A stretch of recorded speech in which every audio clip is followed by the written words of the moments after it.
প্রতিষ্ঠার ৪৬ বছর পেরিয়ে ৪৭-এ পা দিয়েছে দেশের দক্ষিণ পশ্চিমাঞ্চলের সর্বোচ্চ বিদ্যাপীঠ ইসলামী বিশ্ববিদ্যালয়। শনিবার ৪৭তম প্রতিষ্ঠা বার্ষিকী ঘিরে সকাল থেকেই ক্যাম্পাস জুড়ে ছিল উৎসবের আমেজ। আলোকসজ্জায় সজ্জিত ভবন, রঙিন আলপনায় সাজানো প্রধান সড়ক ও শিক্ষার্থীদের ভিড়ে পুরো বিশ্ববিদ্যালয় মুখরিত হয়ে ওঠে। জানা যায়, দিবসটি উপলক্ষে সকালে আবাসিক হলসমূহে জাতীয় পতাকা ও হলের পতাকা উত্তোলনের মাধ্যমে দিবসটির আনুষ্ঠানিকতা শুরু হয়। পরে বেলা ১১টায় কেন্দ্রীয় ফুটবল মাঠে পতাকা উত্তোলন, কেক কাটা, পায়রা ও বেলুন ওড়ানোর মধ্য দিয়ে ৪৮তম বর্ষে পা দেয় ইসলামী বিশ্ববিদ্যালয়। এ সময় নির্ধারিত ব্যানার নিয়ে অংশ নেন বিভিন্ন বিভাগ, হল, ইনস্টিটিউট ও অফিসের শিক্ষক শিক্ষার্থীরা। পরে বর্ণিল শোভাযাত্রায় মুখর হয়ে ওঠে ক্যাম্পাস।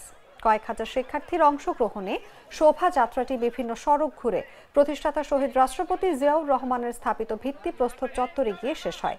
সেখানে বিশ্ববিদ্যালয়ের পক্ষ থেকে পুষ্পস্তবক অর্পণ করা হয় ও তার আত্মার মাগফিরাত কামনায় দোয়া অনুষ্ঠিত হয়।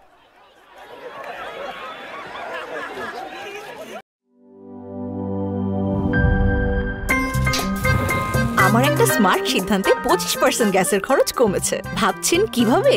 সাধারণ গ্যাস স্টোভ বদলে আমি এনেছি আরএফএল গ্যাস স্টোভ। এর সাইন্টিফিক নজল ও ব্রাস বার্নার ক্যাপ সমানভাবে তাপ ছড়িয়ে রান্না করে দ্রুত।